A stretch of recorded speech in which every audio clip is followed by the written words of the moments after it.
سوال کرنے والے نے سوال کیا ہے کہ کیا سو کر اٹھنے پر ہی تہجد کی نماز ادا کی جا سکتی ہے؟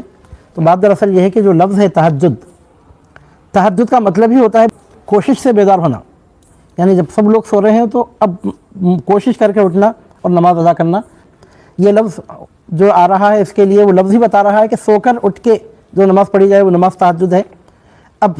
سوال یہ پیدا ہوتا ہے کہ اگر کوئی شخص رات میں سوئے بغیر نفل نماز پڑھتا ہے تو انشاءاللہ تعالی اس کو قیام اللیل کا ثواب برابر ملے گا۔ ایسا نہیں ہے کہ جو شخص جاگتا رہے اور نماز پڑھے تو اس کو تہجد کا ثواب نہیں ملے گا، ایسا نہیں ہے۔ لفظ تہجد اس کے لیے اگر نہیں بھی بولتے ہیں تو تہجد بھی قیام اللیل ہے، تو وہ بھی قیام اللیل ہوگی۔ اگر کوئی شخص عشاء کی نماز پڑھنے کے بعد سوئے بغیر ہوشیار ہی رہ گیا، اب رات میں اس نے نفل نماز پڑھی، تو اس کے لیے لفظ تہجد اگر نہیں بھی بولتے ہیں آپ تو قیام اللیل کہہ لیجئے۔ ایک ہی چیز کے دو نام ہیں، لیکن بہتر یہی ہے کہ عشاء کی نماز کے بعد کچھ دیر کے لیے صحیح سو جائیں، آنکھ لگ جائے، اس کے بعد اٹھ کے تہجد کی نماز ادا کی جائے، کیونکہ اس میں حضور نبی کریم صلی اللہ علیہ وسلم کی سنت کی پیروی ہے۔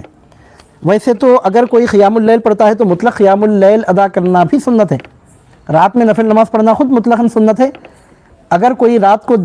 جاگتا رہ گیا اور نفل نماز اس نے پڑھی تب بھی سنت ہے،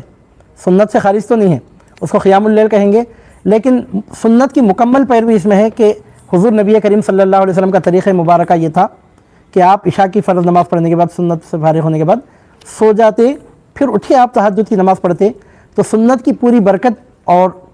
سنت کی مکمل پیروی ان لوگوں کے لیے ہے کہ جو عشاء پڑھنے کے بعد سنت وغیرہ پڑھ کر یا تراویح سے فارغ ہو کے سو جائیں، اس کے بعد اٹھ کے تہجد پڑھیں، تو ان کے لیے سنت کی پوری پیروی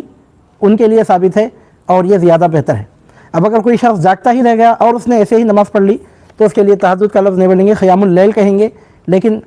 وہ بھی نماز ہی ہوگی اور اس میں بھی انشاءاللہ تعالی ثواب ملے گا۔ اس میں ایک کمی آتی ہے کہ حضور صلی اللہ علیہ وسلم کا جو طریقہ مبارکہ تھا کہ آپ سو کر اٹھتے پھر اس کے بعد نماز ادا فرماتے، تو وہ حصہ جو سنت کا سو کر اٹھنا وہ حصہ چھوٹ جاتا ہے۔ اس لیے افضل تو یہی ہے کہ سو کے اٹھیں اس کے بعد نماز ادا کریں۔ ہاں اگر جاگتے ہی رہ گئے اور ایسے ہی نماز پڑھ لی تب بھی ثواب تو مل ہی جائے گا۔